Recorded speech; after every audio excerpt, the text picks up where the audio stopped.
of your kids. Right. Yeah, I mean, I think when we meet people and we end up in relationships, we're not really thinking like ahead. We Hmm. really are not. We're thinking, oh wow, I like this person. We start dating, and next thing you know, we're in a relationship. Hmm.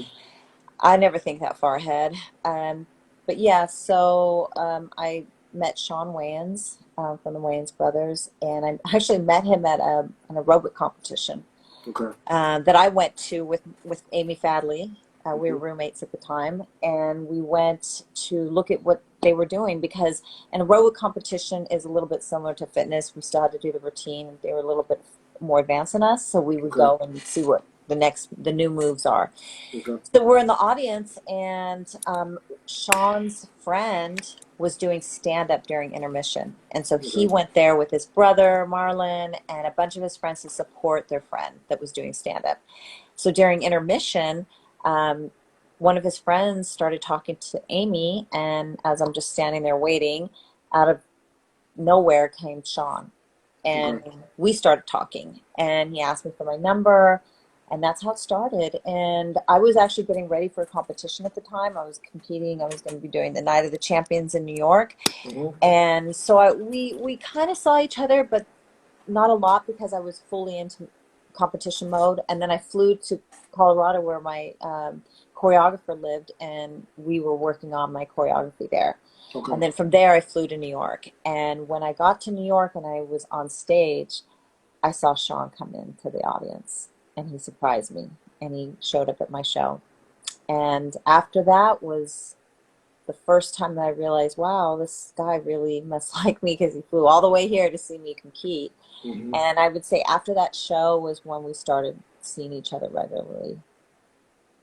And And so, like, I mean, but did you, again, like, obviously, as I said, coming out of a situation prior, someone that is in the public eye, mhm. did you have any reservations of like, am I going to be going through the same shit again? Like, Of course. I mean, I was more concerned with the amount of women that he would be around okay. more than anything.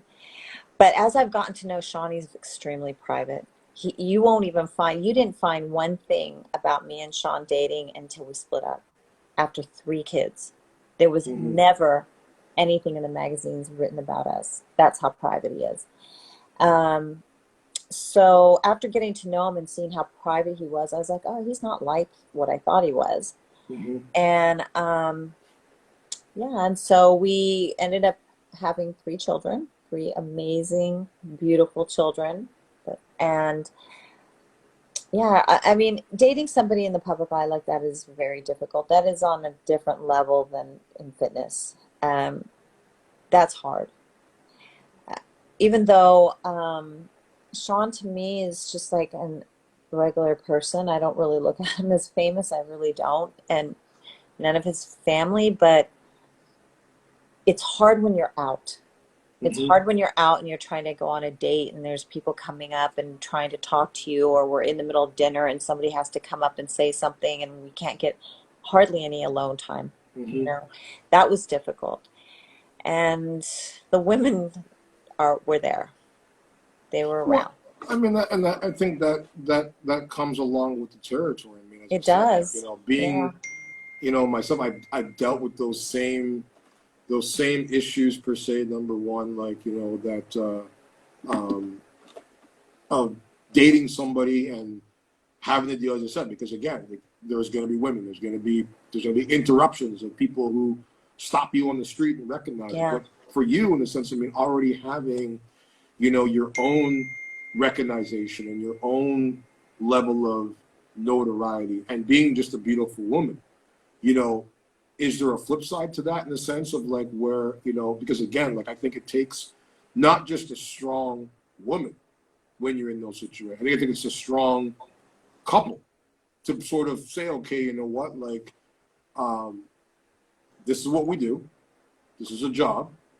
But when we leave the job, the focus should be on each other. And I think for you, like, did you ever feel like while being in that situation And as you said, you know, the other women, or even when you're around, did you ever feel that like the focus wasn't on you when the cameras were turned off? Never. No. Sean Sean definitely gave me full attention. Okay. 2 years into our relationship, I got pregnant, and I had my first daughter. We had our first daughter. So right when I had my first child, I was a stay-at-home mom. Okay. That was something that we discussed, and he wanted me to raise the kids at home. And a couple of years later, I had my second, and then we had our third, and I was in a completely different space. I was in mommy mode, you know. Hmm. I loved raising my children. Was a stay-at-home mom for 12 years. And Sean really worked at the house most of the time. He's a writer. He writes all his own material. Hmm. And the only time Sean traveled was when he went to Canada to do a movie. And that was a few months out of the year. And we would fly there to see him. I mean, we wouldn't be there the entire time because, you Hmm. know, my kids were little. But I never really felt that Sean didn't give me attention. If anything, I didn't give him enough attention Mm. because Okay. that was a very difficult thing for me to admit for a long time. Because, How so? Like, how so? well, I mean, like I was telling you, I always wanted children. I wanted Hmm. children since I was a kid. You know, like, I would tell my family that I was going to be a mom. Like, I didn't even want a career. I wanted to be a mom. Okay. So when I had started having my children, I was so engulfed in them to the point where I didn't even realize I wasn't even paying attention to him. And yeah, I wanted to be hands-on with everything. So from the minute they woke up to the minute they went to bed, it was just me and my kids. And he would ask me to, you know, do something like, "Hey, can you make me breakfast?" And I would be like, "What? What do you mean?" Like, I'm with the kids, you know? Hmm. And that was a wrong approach because of course he's gonna want to go outside if I'm not giving him any attention, you know? Hmm. And I didn't even realize I was doing it. I just thought I was being a good mom, but I was neglecting him in so many ways. Well, I mean, I love that you're so open and candid and honest.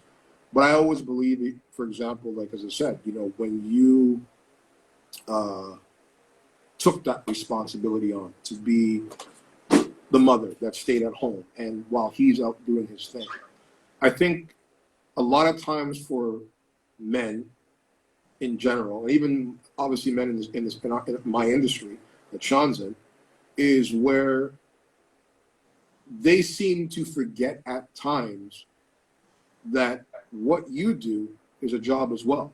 Like Yeah. it's equally as important. Where yes, they're working and they're slaving, and when they come home, and you know, they in most men's mind they think, okay, well, they come home, you know, your hair's a mess, you're laying Hmm. out on the couch, whatever, and it's like, wait a minute, what you been doing all day? You know, like what you been doing all day? Like I'm In my fucking pajamas still. yeah, Oh you know, yeah, that's so funny you say that because he used to say like, "You don't even like taking get care of yourself dressed and dress up anymore. and Like you're not exactly. even like taking care of yourself." I'm like, "What do you mean? I'm in the house all day. Like, what do But I need to take care of?" I mean, don't get me wrong. I took showers and stuff, mhm, but yeah, I wasn't like when he met me. I was in heels and mini exactly. skirts and tight outfits and sexy lingerie, and then I have kids, and I'm like in my sweatpants and my hair up, and you know, I'm just not even like getting dressed up for him. But this is the thing, and Mhm. I think women fail to realize too, like when men decide, as you say, to step out, it's not where they're wanting to step out. Because I look at it doesn't matter whether you have kids or no kids. You should always take care of yourself. And to me, it's like, Always. and like you know, R. Kelly once said, if you take care of your shit at home, they don't need to go elsewhere. That's And, true. and I You're think right. for people, when they get in those situations where, yes, you're at home in your pajamas and shit laying around, it's not even where you're even thinking about that because you have so many responsibilities Yeah. of being a mom. And then when they come home and you're laying on the couch eating chocolates and bonbons, and they're like, "Oh, what the fuck you been doing all day?" That I You never know? did. Yeah, and then obviously, like to you, you take it as a bit of not just as an offense, but you ain't to avoid unless you're an argumentative person, but if you're not a confrontational person, you sort of stomach that, and you're like, okay, well, they don't really understand, but I don't really want to have an argument, so I'm just gonna fucking keep quiet. And then as time goes on, when they start thinking, okay, well, she's not taking care of herself, she's being lazy, she doesn't appreciate the fact that I'm out there busting my ass, and that's when I always try to tell guys, hold up a second, like, understand what they do is a job too, and remember, they're doing a job they're not getting paid for. Yeah. Like they're holding down the fort for you, allowing you to continue to do your dream. Because if they decided to, hey, you know what, I ain't watching the fucking kids, I'm not doing that, and you got to go fly, as you say, fly out to Canada. That's your responsibility. Yeah. And I think a lot of people in the industry and not in the industry seem to forget that being a mother is the hardest job on the planet. Like it's a thankless job. It's a selfless. It never ends. And I think if a lot of guys would sort of wake up at times and realize that, you know what, like, it's about balance. And I think this is why I always stress to individuals, even like yourself, where I always say that, people, they get into relationships, they don't get into empireships. Because a relationship is just about, okay, what I'm giving and what you're giving. An empireship is like, we're balancing each other's equal, where it's like, okay, you're holding down the fort while I'm out there in battle. Yeah. But when the king comes home, we rule the kingdom together. Like, everything is about a power force. So, like, when you say, you didn't feel that, number one, like, you were there for him, do you feel that was just due to the fact that you didn't think about the situation because you said you were so busy being a mom? Yeah. Or were you actually knowing full well that you weren't being there for them and just saying, I don't give a fuck? No, I didn't know. I honestly didn't know. I mean, obviously I was never a mom. There's no book on how to be a mom. I just knew I wanted to be a good mom.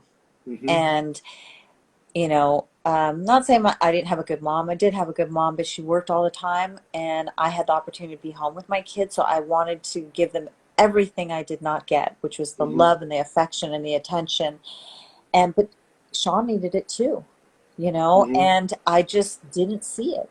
And if he asked me to do something, I specifically remember him one time asking me, I had to take my daughter to school, and he said, could you make me breakfast? And I was like, we have to leave in like 5 minutes. And he's like, could you just please make me breakfast really quick? And I go, but she's going to be late. And he's like, okay, never mind.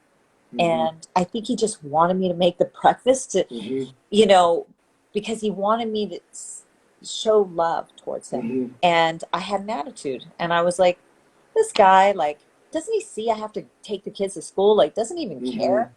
And we just had that disconnect, and I look back, I mean, we always look back to see what we could have done different. And I think with me, I could have paid a lot more attention to him because he needed it, and, people go outside of relationships for different reasons, but I just was so involved in my kids. And I still am involved in my kids. I've been from day one with my kids all the time. And my relationship paid the price. And so for you, like, I mean, obviously, like going through any bit of, obviously now, like, breakup. It's one thing when you're in a relationship. Yeah. When you're single and you don't have kids. But even no matter, regardless of, like, divorce is divorce, you feel like you failed. And then to do it with kids, how was that adjustment for you? Like, how did you adjust to now stepping into, okay, again,